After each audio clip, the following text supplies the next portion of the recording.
Thank you all so much. Man, an introduction like that makes me emotional. That's not good, right? First off, I just want to start by saying thank you so much for allowing us to come and speak. It's always our privilege to get the opportunity to tell people our story. One thing that Billy and I like to preface our talks with is the fact that we will not tell you anything tonight that is not 100% true. It's documented. We received a 1,250-page debriefing on the incident our son died in, and we have done extensive research understanding the information we were given. And so I just want you to know, we're not spewing out opinions and feelings. That's not what we try to do across the country. We try to share facts. I wanted to say,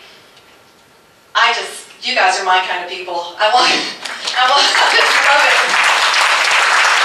Thank you so much for what you're doing and for your passion and for the total feel of the purpose of God in these meetings. I'm so blessed by that. We are a Christian family. I've been a Christian for 34 years. We raised our children in a Christian home. We taught them to believe in the principles of God, and it formed their lives and certainly formed our son's life. So let me just say one thing. I bet you in Georgia they call you brother, right? That we're from Tennessee, and that was the hardest adjustment for me to start calling our pastor because it was brother whatever, you know. But anyway, you know, Billy and I, we understand that the only reason that we're here tonight is because of our son, Naval Special Warfare Operator, like Pamela told you to begin with, Aaron Carson Vaughn, who was indeed a member of SEAL Team 6. He achieved great things in his life, and we were so proud of him and would have never taken that away from him. Never tried to talk him out of it. But one thing that you need to understand is that because this platform that he left for us came at such a high price, we have an incredible responsibility to speak the truth from it, whether it's uncomfortable for us or anybody in our audience. So I just pray that you understand that as we talk about this platform that was built by our son's life and ultimately his untimely death. It would be fair to say that before Aaron died, Billy and I thought that we understood the severity of the issues we faced as a nation under this, and Lord God, it pains me to say, this current administration. I'm sorry.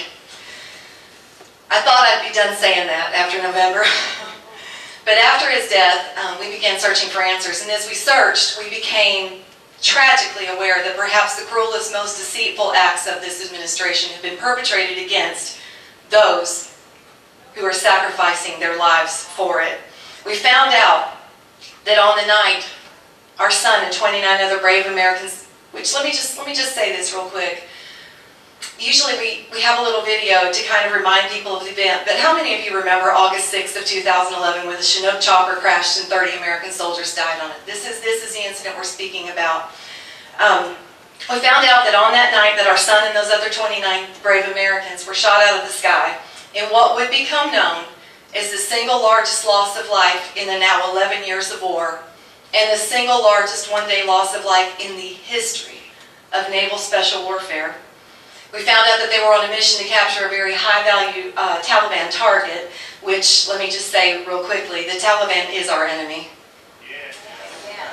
This was an incredibly hostile area, and according to military records, this area had been cleared on 7 prior occasions and turned back over to the Afghanis, who were unable to maintain its stability. The mission that night was so dangerous that it had to be approved outside of theater, but even then the following took place. We learned that the most elite warriors in our nation's history, the now, as you said, not so secretive SEAL Team 6, they were flown into battle. For those of you in the military, you'll really grasp this right away. They were flown into battle on a CH-47D Chinook, which was built in the early 1960s and last retrofitted in the early 80s. We also discovered that due to this president's negligent, if not criminal, rules of engagement, no pre-assault fire paved the way for that school bus, if you will, to make its slow, contemplated runway landing into that hostile, pitch-black territory, zero illumination. Even though it was making that approach, in the midst of a 3.5-hour firefight in that valley, which, according to military records again, had the entire valley in a heightened state of alert. Why? Because pre-assault fire could be aggressive, we were told. It could be perceived as aggressive and will damage our efforts to win the hearts and minds of our enemy. They told this to a group of parents and wives in a debriefing in Virginia Beach. Again, due to this oh, and also, there were no escort choppers that led the way, even though they were coming into that hot zone after 3.5 hours of battle. Why? There weren't enough. This is the war our sons and daughters are dying in. Again, due to this president's negligent, criminal, treasonous rules of engagement, our air support above, the most impressive this world has ever known,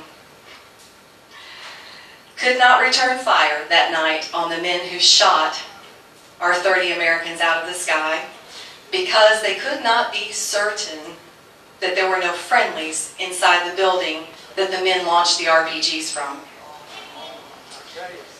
But most disturbing, we learned that now most of the nation knows this information after the Benghazi debacle. We learned that the Afghan National Army, the Afghan National Police, and the Afghan Security Ministry are and have been involved in the planning of every single special operation that takes place in that godforsaken land. And yes, we're talking about the same organizations that are completely compromised and that are responsible for every single green on blue murder that's taken place. Yet our strategy hasn't changed. Billy, I will let him tell the story, but we're meeting with high-level officials right now. And you can ask them, has anything changed? And they will tell you with an almost sense of arrogance, no, they don't really see the necessity apparently. We still involve the Afghans in the planning. And just to be clear about the planning, this also includes the flight routes of our choppers, infilling soldiers into hot zones. Even though this has proven deadly for our warriors time and time again, and to my knowledge, this administration refuses to express any outrage over these unnecessary deaths. But remember, however, at the first hint of any error on American forces, that's right, our president's quick to go on an apology tour nationally, wherever he has to go to apologize for the American soldier. And the apology always comes previous to the unfolding of any actual facts surrounding the situation. And can you imagine how demoralizing this is to our troops? Not only that, we believe wholeheartedly that this has been responsible for the deaths of many of our troops. And I will just refer you to the burning of the Koran situation, where later it was discovered that our soldiers did exactly the right thing, but many Americans were murdered in the hostile outbreak after our president apologized for our soldiers. Very quickly, I'd like to tell you a story, two parts of which I'm sure you're well aware. The third, you may not know. On May 1st of 2011, as you know, we killed Osama bin Laden. The president stood and told us that it was in his complete direction. And then very shortly afterward, like you said, Vice President Joe Biden outed SEAL Team 6 in an unprecedented, pompous display of arrogance and complete stupidity. What you don't know is that within 24 hours of that outing, my son called me. And there was, I'll tell you something kind of funny. Our son was not afraid of anything except women. That's what he told us. That's what he told me. But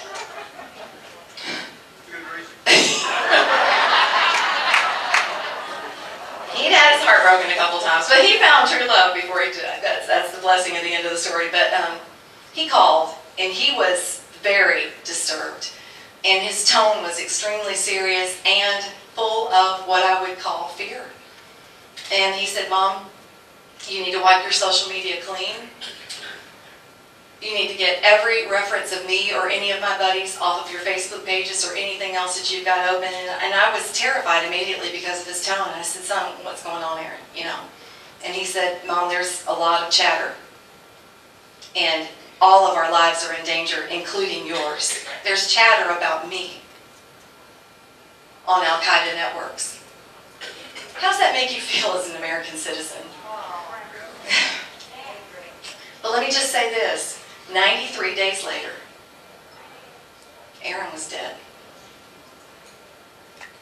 along with 21 other members of that SEAL team that took out bin Laden. And I will say boldly to you that at the very least, our president put a target on their backs, our administration did, and you can assume whatever you want for the very worst. And then, with shameless audacity, he rode that very same team to his second term in the White House. And I can tell you the teams don't like him, just in case you wonder.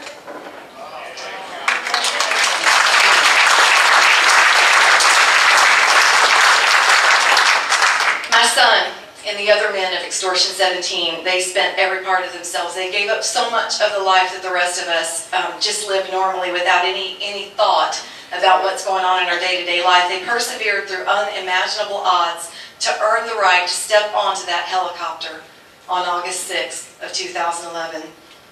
The very least their president could have done is offer them every opportunity to succeed and to come home to their loved ones who now instead have been left broken and forever changed. Our warriors deserve to be defended. Billy and I, thank you.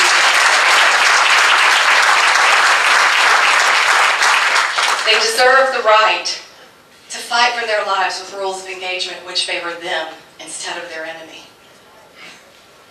They deserve proper equipment, and they certainly deserve a president who has their backs, not one who's in when things go well,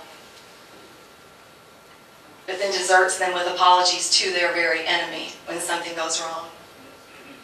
By the way, did you know, we got these numbers out, and thankfully they went national, but they still just seem to make no difference, and I really don't understand why. But did you know that 73% of the deaths in this 10-year war in Afghanistan have taken place under this current administration in 3.5 short years?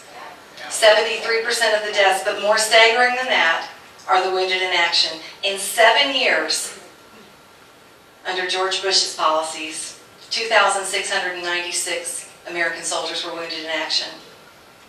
Under this administration, in 3.5 short years, the number is at 15,000. There's only one thing that can explain those numbers, and that's an ideology, a strategy that clearly is not working. And I can't tell you very much about this, but I'm just going to hit just a tiny bit. Billy and I had a conversation. We feel so blessed and so wounded at the same time. To have had a conversation just today with a man who was actually at the crash site. And he gave us information that we can't share at this point because there's a lot of research to be done. But let me just sum it up by saying that basically everything we were told was a lie. So there's more to come. And if you want to follow this story, I encourage you to check into our website. It's forourson.us. We'll be blogging about it. Billy and I are actually in the process of starting a radio/web talk show where we're going to be defending the defenders. And it will also be called For Our Son. You know, Aaron, like I said, he was a man who gave his life to Christ at a very young age. You look at it, was For Our Son, it's FOROURSON.US. And he gave his life to Christ at a very young age, and he never looked back. He passionately loved 3 things in life. He loved God, he loved his family, and he loved this country. And these things, you know, in today's culture are commonly mocked, but he was unashamed. Trust me. He never took for granted the fact that he had been blessed enough to have been born in the United States of America, where men are free. And this president has proven time and time again, and let me just extend this just a little bit. This president, and very unfortunately we found that many of our highest level military officials are in bed with him in the same theology and ideology.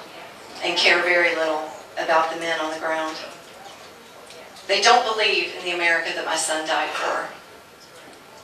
And when somebody said it a while ago, that, I can't remember exactly word for word what you said, but you basically said, will this country be the same America? Do we have an opportunity to preserve this country as the same America that all these men and women died for? Well, if not, shame on us. Thank you. I'm going to turn it over to Billy.